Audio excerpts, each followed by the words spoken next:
Hello everyone. दोस्तों, आज हम लोग मूविंग चार्जेस एंड मैग्नेटिज्म का छठा लेक्चर करने जा रहे हैं। इससे पहले का जो लेक्चर था उसमें हमने साइक्लोट्रॉन के बारे में आप लोगों को बताया था पब्लिक कि साइक्लोट्रॉन क्या है, कैसे वो काम करता है, क्या उसका प्रिंसिपल है ना, कंस्ट्रक्शन उसका कैसा होता है, इन सारी बातों को, उससे रिलेटेड थ्योरी, सवाल उससे कैसे बनाना है, तो हम लोग सारी बातों को सीखे थे। फिर हमने सीखा था कि अगर किसी चार्ज पार्टिकल को मैग्नेटिक फील्ड में हम लोग फेंकते हैं तो उसका रेडियस है ना, टाइम पीरियड, फ्रीक्वेंसी, इन सारी बातों को हम लोग डिस्कस किए थे पब्लिक। ठीक है, चलिए आज हम लोग कुछ क्वेश्चंस करते हैं और उसके बाद फिर हम लोग आगे कंटिन्यू करेंगे। पहले हम लोग साइक्लोट्रॉन पर 2-4 क्वेश्चन कर लेंगे। उसके बाद क्वेश्चन क्या बोल रहा है कि इन ए चैम्बर एक चैम्बर है पब्लिक, मतलब जहाँ पे मैग्नेटिक फील्ड है और मैग्नेटिक फील्ड का वैल्यू दिया हुआ है पब्लिक B बराबर 6.5 गॉस। 6.5 गॉस। एक बात ध्यान रखिएगा पब्लिक कि मैग्नेटिक फील्ड का जो ऐसा यूनिट होता है ना, वो होता है टेस्ला। टेस्ला याद रखिएगा। लेकिन यहाँ पे मैग्नेटिक फील्ड गॉस के फॉर्म में दिया हुआ है, तो गॉस भी यूनिट होता है। और मैं आपको बता देना चाहता हूं कि एक गॉस में 10 के पावर -4 टेस्ला होता है। याद रहेगा, एक गॉस में 10 टू द पावर -4 टेस्ला, या एक टेस्ला में 10 टू द पावर 4 गॉस। तो गॉस है पब्लिक, इसको आप टेस्ला में पहले कन्वर्ट कर ले, ऐसा यूनिट में कन्वर्ट कर ले, तो मैग्नेटिक फील्ड इतना टेस्ला हो गया। और किसी इलेक्ट्रॉन को, ये चार्ज है, फेंका जाता है public shot into the field with A speed of इतना वेलोसिटी से फेंकते हैं 4.8 10 टू द पावर 6 मीटर पर सेकंड का स्पीड से, नॉर्मल टू द फील्ड। आपको हमने बताया है पब्लिक कि अगर किसी चार्ज को मैग्नेटिक फील्ड में नॉर्मल माने परपेंडिकुलर अगर फेंकते हैं, then body will move on circular path. तो सर्कुलर पाथ का रेडियस निकालना है आपको। क्वेश्चन समझ में आया होगा कि एक चैम्बर है जिसमें मैग्नेटिक फील्ड है, यूनिफॉर्म मैग्नेटिक फील्ड, इतना गॉस मैग्नेटिक फील्ड है, तो मैग्नेटिक फील्ड लिख दिया हमने, ऐसा यूनिट टेस्ला में बदल दिए। एक इलेक्ट्रॉन को फेंका जाता है पब्लिक, याद रहे इलेक्ट्रॉन को फेंका जाता है ना, चार्ज पार्टिकल है, नेगेटिवली चार्ज पार्टिकल, और इतना स्पीड से, तो स्पीड हम लोग निकाल लिए। अच्छा, इलेक्ट्रॉन का मास आप लोग को मालूम होगा पब्लिक कि 9.1 10 टू द पावर -31 kg होता है। और जो प्रोटॉन का इलेक्ट्रॉन का जो चार्ज होता है QE, आपको याद होगा 1.6 10 to the power -19 coulomb. Negative charge होता है ना, लेकिन हम लोग यहाँ पे इसका मैग्नीट्यूड लिखेंगे, ध्यान रखिएगा। अब आपको निकालना है रेडियस, तो आप बताइए पब्लिक, रेडियस का फॉर्मूला हम बताए हैं mv/qb। mv/qb आप देख लीजिए public, m mass of electron मालूम, वेलोसिटी भी मालूम, चार्ज ऑफ इलेक्ट्रॉन भी मालूम। Mass of electron 9.1 10 to the power -31, velocity दिया हुआ है public 4.8 10 to the power 6, charge of electron आपका 1.6 10 to the power -19 multiplied by magnetic field, और मैग्नेटिक फील्ड दिया हुआ 6.5 into 10 to the power -4 gauss. तो ये ध्यान रखना है पब्लिक, ये हो गया आपका रेडियस। ध्यान रखिएगा, radius of the circular path, मतलब सर्कुलर पाथ का ये रेडियस हो गया। अब कैलकुलेशन करेंगे, हम नहीं करेंगे कैलकुलेशन, ध्यान रखिएगा। तो ये आपका मैग्नेटिक फील्ड हो गया। ठीक है, नोट कीजिए इसको और सवाल करते हैं।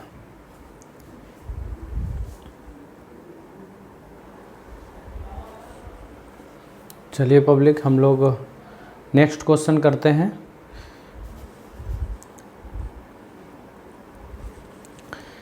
इस क्वेश्चन में क्या बोल रहा है, थोड़ा ध्यान देना है पब्लिक। इस क्वेश्चन में बोल क्या रहा है, बोल रहा है कि न्यूट्रॉन्स आर एक्सेलरेटेड।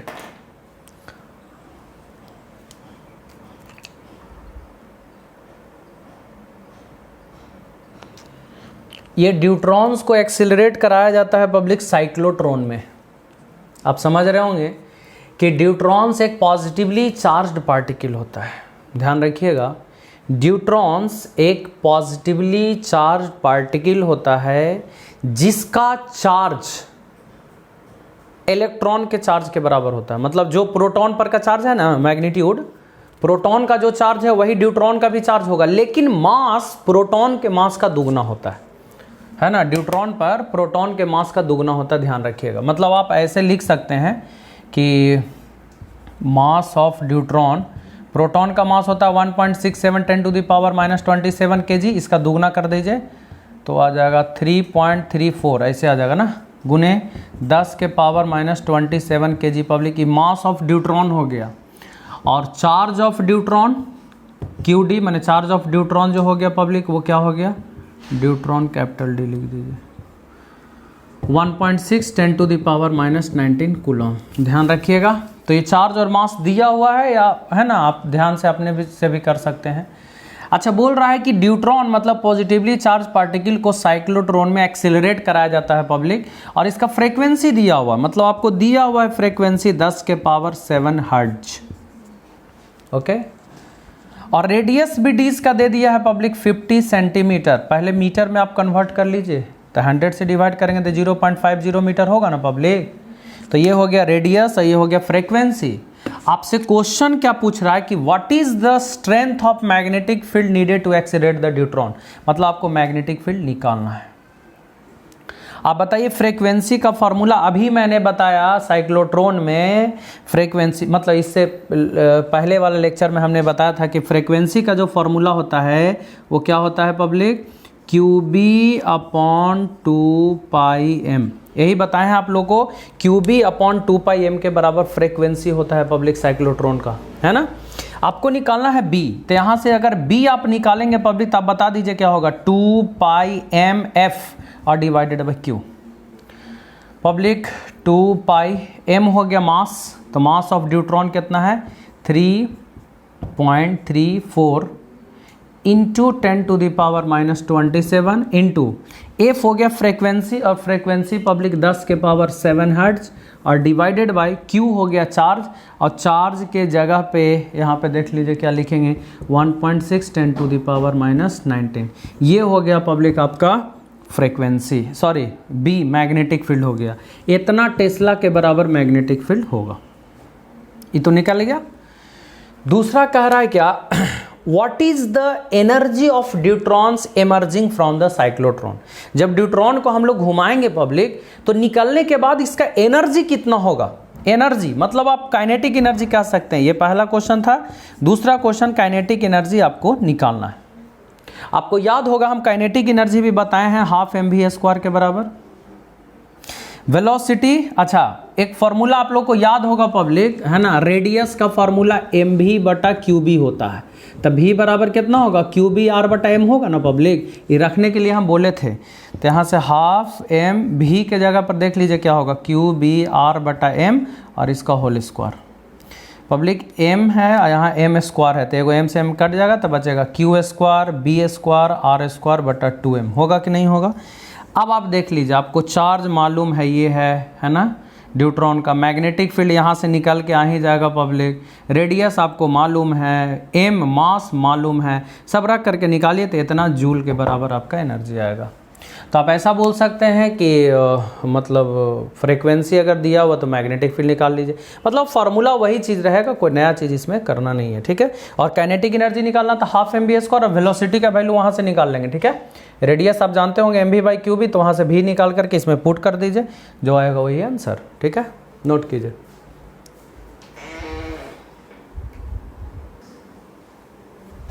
चलिए देखिए पब्लिक, नेक्स्ट क्वेश्चन है, ये भी छोटा सा क्वेश्चन है, साइक्लोट्रॉन का एनसीईआरटी का क्वेश्चन है पब्लिक, सीबीएसई एग्जामिनेशन में पूछा है। देखिए क्या है कि एक साइक्लोट्रॉन ऑसिलेटर फ्रीक्वेंसी 10 मेगाहर्ट्ज, मतलब सीधा सीधी फ्रीक्वेंसी दे दिया 10 मेगाहर्ट्ज। मेगा का वैल्यू होता है 10 टू दी पावर 6, इतना हर्ट्ज के बराबर, मिला के 10 टू दी पावर 7 हो जाएगा, है ना। आप डायरेक्ट 10 टू दी पावर 7 लिख सकते हो, कोई दिक्कत नहीं है। तो कह रहा है कि ऑपरेटिंग मैग्नेटिक फील्ड क्या होगा प्रोटॉन को एक्सेलरेट कराने के लिए। तो आपको याद होगा ना फ्रीक्वेंसी का फॉर्मूला क्या होता है। फ्रीक्वेंसी का फॉर्मूला आप लोग को याद होगा 2πm/qb, सॉरी उल्टा, qb/2πm के बराबर फ्रीक्वेंसी होता है। आपको निकालना है public magnetic field, what will be the operating magnetic field, operating magnetic field क्या होगा एक्सीलरेट कराने के लिए, तो यहाँ पे क्या होगा 2 पाई m f cross multiplication divided by q, है ना। तो पब्लिक m मास हो गया, तो मास ऑफ प्रोटॉन, प्रोटॉन को एक्सीलरेट करा रहे हैं, पॉजिटिवली चार्ज पार्टिकल है, और प्रोटॉन का मास 1.67 10 टू द पावर -27 kg होता है पब्लिक। अगर चार्ज ऑफ प्रोटॉन की बात करें तो 1.6 10 to the power -19 coulomb charge हो गया। रेडियस आपका दिया हुआ है पब्लिक 60 सेंटीमीटर, तो मास ऑफ प्रोटॉन मालूम, फ्रीक्वेंसी मालूम, चार्ज मालूम रख के निकलना जाएगा, इतना टेस्ला के बराबर मैग्नेटिक फील्ड होगा। फिर आपसे पूछ रहा है कि what is the kinetic energy of proton beam, तो काइनेटिक एनर्जी का भी फॉर्मूला बताया ना, हाफ mv², और v के जगह पर आप लिख सकते हैं qb/m का स्क्वायर हो गया पब्लिक, यानी जो फॉर्मूला आ गया q², b², r²/m, क्योंकि m² से एगो m कट जाएगा ना पब्लिक, तो आ जाएगा q², b। ये फार्मूला याद रखिए आप, डायरेक्ट बार बार हम ऐसे नहीं करेंगे, डायरेक्ट इसको लिख देंगे। चार्ज मालूम, मैग्नेटिक फील्ड यहाँ से निकल जाएगा वो मालूम, रेडियस भी मालूम है पब्लिक आपका 60 सेंटीमीटर, तो आप इसको बोल सकते हैं 0.60 metre. M mass of proton मालूम, रख लीजिए निकल जाएगा। लेकिन ये काइनेटिक एनर्जी निकलेगा जूल में, लेकिन आपको दिया हुआ है मेगा इलेक्ट्रॉन वोल्ट का वैल्यू इतना जूल, आपको कन्वर्ट करना है मेगा इलेक्ट्रॉन वोल्ट में। तो पब्लिक जो एनर्जी आएगा वो जो भी जूल में आएगा पब्लिक, तो जूल को इतना से डिवाइड कर देंगे तो मेगा इलेक्ट्रॉन वोल्ट में कन्वर्ट हो जाएगा। तो ध्यान रखिएगा पब्लिक, मेगा इलेक्ट्रॉन वोल्ट में कन्वर्ट करने के लिए बोलेगा तो आप जो इतना जूल एनर्जी आएगा ना, उसमें आप ये वाला टर्म से डिवाइड कर देंगे, क्योंकि एक मेगा इलेक्ट्रॉन वोल्ट का वैल्यू होता है 1.602 10 टू द पावर -13 जूल के बराबर 1 मेगा इलेक्ट्रॉन वोल्ट में एनर्जी होता है। ठीक है, तो इसको ध्यान रखना है पब्लिक, है ना। तो ये माने इस टाइप से सवाल आपको मिलेगा पब्लिक। ठीक है, चलिए हम लोग अब इसको नोट कर लीजिए और आगे कंटिन्यू करेंगे कि किसी भी करंट कैरिंग वायर पे फोर्स कितना लगेगा। ठीक है, नोट कर लीजिए इसको।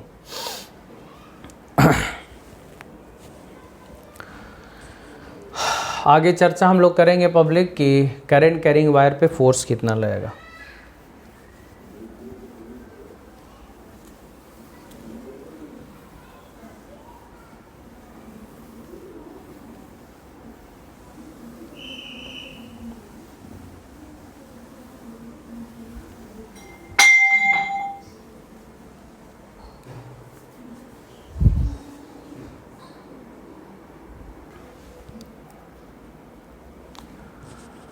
अब पब्लिक हम लोग चर्चा करते हैं, जैसे आप लोग को याद होगा कि अगर किसी चार्ज को, कोई चार्ज पॉजिटिव चाहे निगेटिव, ठीक है ना, किसी चार्ज को हम लोग मैग्नेटिक फील्ड में भी वेलोसिटी से फेंकते हैं थीटा एंगल पे, किसी चार्ज क्यू को बी मैग्नेटिक फील्ड में भी वेलोसिटी से अगर थीटा एंगल पर फेंकते हैं तो इस चार्ज पे एक मैग्नेटिक फोर्स लगता है पब्लिक। ठीक है, और वो मैग्नेटिक फोर्स लगता है क्यू भी क्रॉस बी के बराबर, आपको याद होगा। मतलब चार्ज को मैग्नेटिक फील्ड में अगर फेंकते हैं तब उस पर मैग्नेटिक फोर्स लगता है public, and that magnetic force is given by Q भी क्रॉस बी। क्यू भी क्रॉस बी ये चार्ज पर लगने वाला मैग्नेटिक फोर्स है। चार्ज को मैग्नेटिक फील्ड में भी वेलोसिटी से थीटा एंगल पर फेंकेंगे तो मैग्नेटिक फोर्स इतना लगेगा, या क्यू भी साइन थीटा के बराबर फोर्स लगेगा। लेकिन अगर पब्लिक कोई करंट कैरिंग वायर है, जैसे मान लिया जाए ये वायर है और इस वायर में पब्लिक करंट फ्लो कर रहा है, ये वायर है, तार है, और इस तार में करंट फ्लो कर रहा है, और इस करंट कैरिंग वायर को हम मैग्नेटिक फील्ड में ले जाके रख देंगे, तब इसका बिहेवियर क्या होगा, कितना फोर्स लगेगा, लगेगा कि नहीं लगेगा, वो सारा चीज़ जानते हैं। तो हम लोग बेसिकली उसी फोर्स के बारे में चर्चा करेंगे पब्लिक कि किसी भी करंट कैरिंग वायर को मैग्नेटिक फील्ड में रखते हैं, ये तार है, वायर है, इसमें करंट फ्लो कर रहा है, और इस करंट कैरिंग वायर को मैग्नेटिक फील्ड में ले जाके रख दिए, तब इस वायर पे कितना फोर्स लगेगा उसका चर्चा हम लोग करेंगे पब्लिक। ठीक है, यानी formula for magnetic force, formula for magnetic force acting on a current carrying wire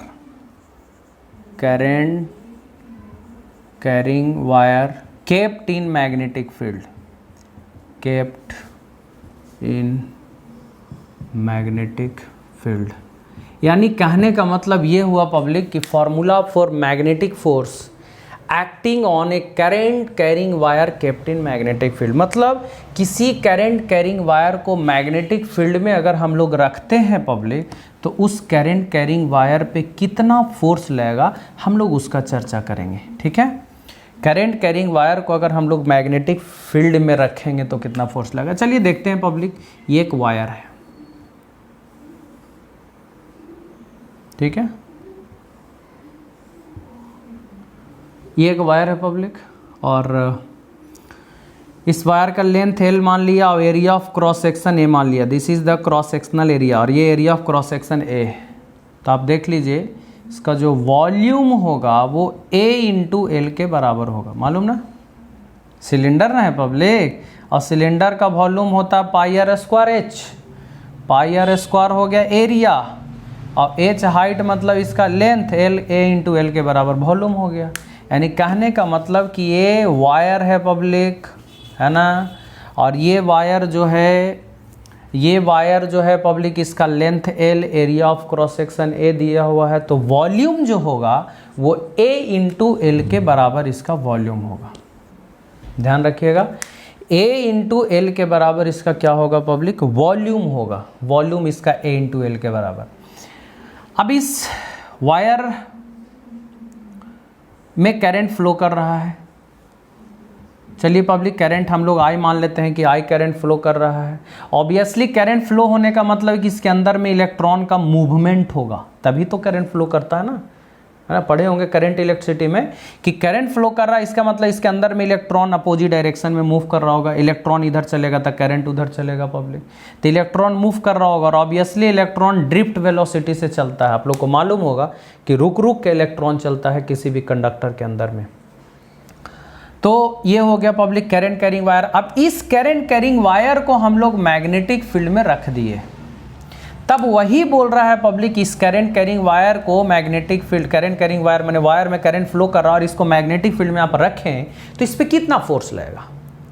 तो पब्लिक सबसे पहली बात मैं बता दूं कि फोर्स इस पर लगेगा।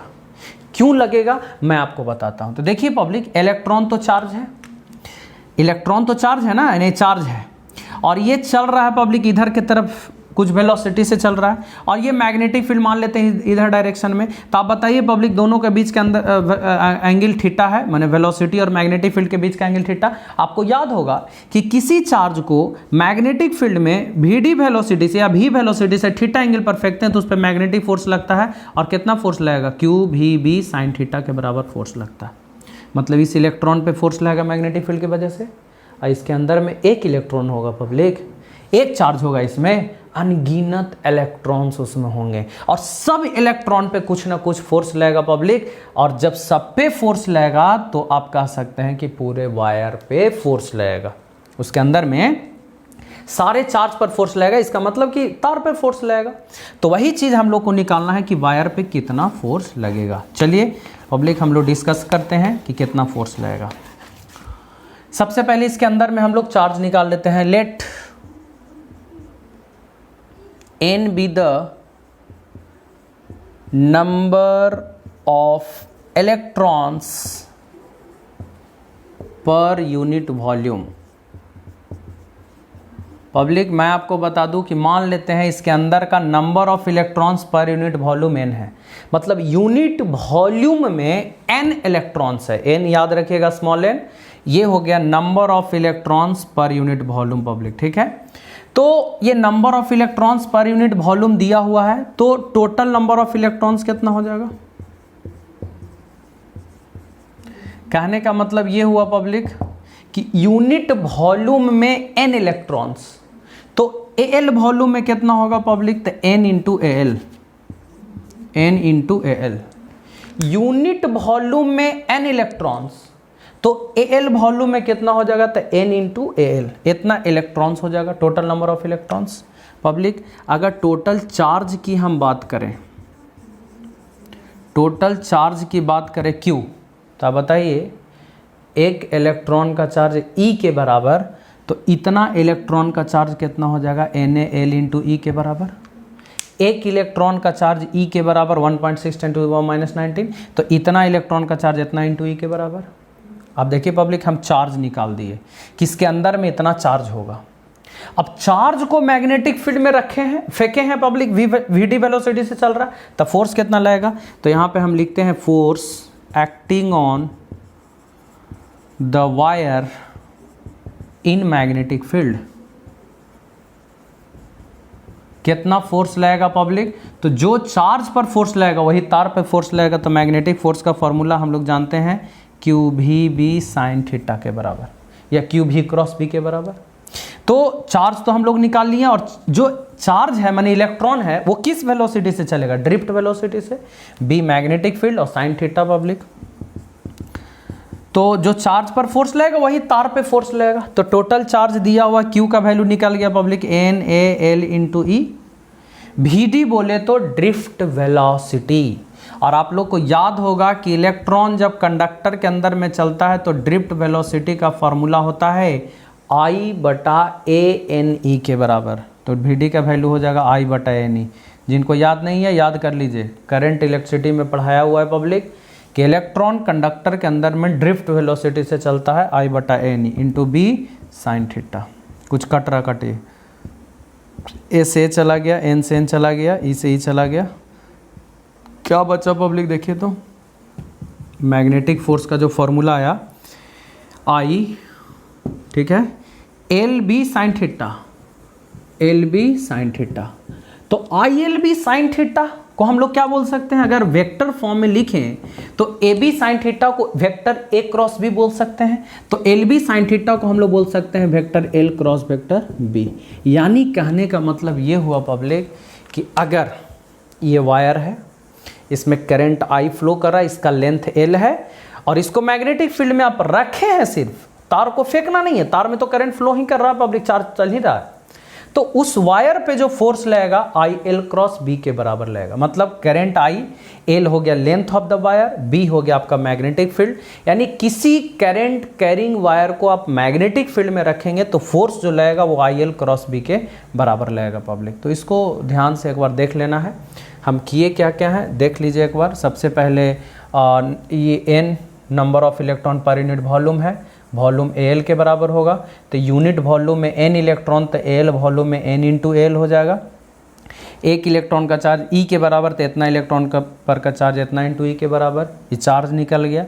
चार्ज में पब्लिक फोर्स कितना लगेगा, तो फोर्स का formula QV sine theta, Q लिख दिए charge, VD drift velocity, magnetic field sine theta, formula आ गया IL क्रॉस B या ILB साइन थीटा के बराबर। ठीक है, नोट कर लीजिए इसको।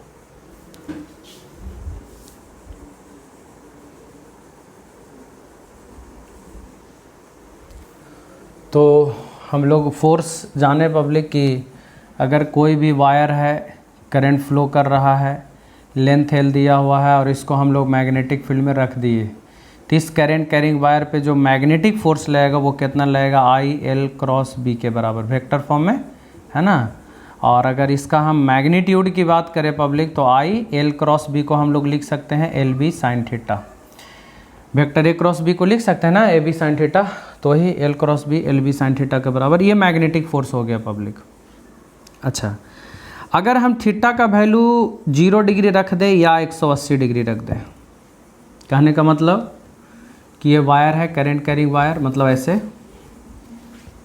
करंट कैरिंग वायर है, तार है, और इसमें करंट फ्लो कर रहा, और मैग्नेटिक फील्ड भी इसी डायरेक्शन में।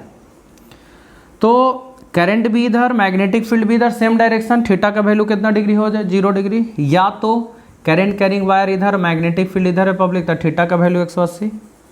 तब देखिए मैग्नेटिक फोर्स कितना लगेगा पब्लिक, तो मैग्नेटिक फोर्स का फॉर्मूला होगा ILB साइन थीटा। थीटा का वैल्यू 0 रखिए या 180 रखिए, तो साइन 0 का भी वैल्यू 0 होता है, साइन 180 का भी वैल्यू 0 होता है। बताइए पूरा 0 हो जाएगा कि ना। यानी कहने का मतलब कि अगर कोई करंट कैरिंग वायर को मैग्नेटिक फील्ड के सेम डायरेक्शन में आप रख दीजिए, जैसे ये वायर है, ठीक है, और मैग्नेटिक फील्ड भी उसी के डायरेक्शन में है, तो जब सेम डायरेक्शन में आप करंट कैरिंग वायर को मैग्नेटिक फील्ड के डायरेक्शन में रख दिए पब्लिक, तो इस पे मैग्नेटिक फोर्स नहीं लगेगा, इस पे मैग्नेटिक फोर्स 0 के बराबर लगेगा, कोई फोर्स एक्सपीरियंस नहीं करेगा पब्लिक।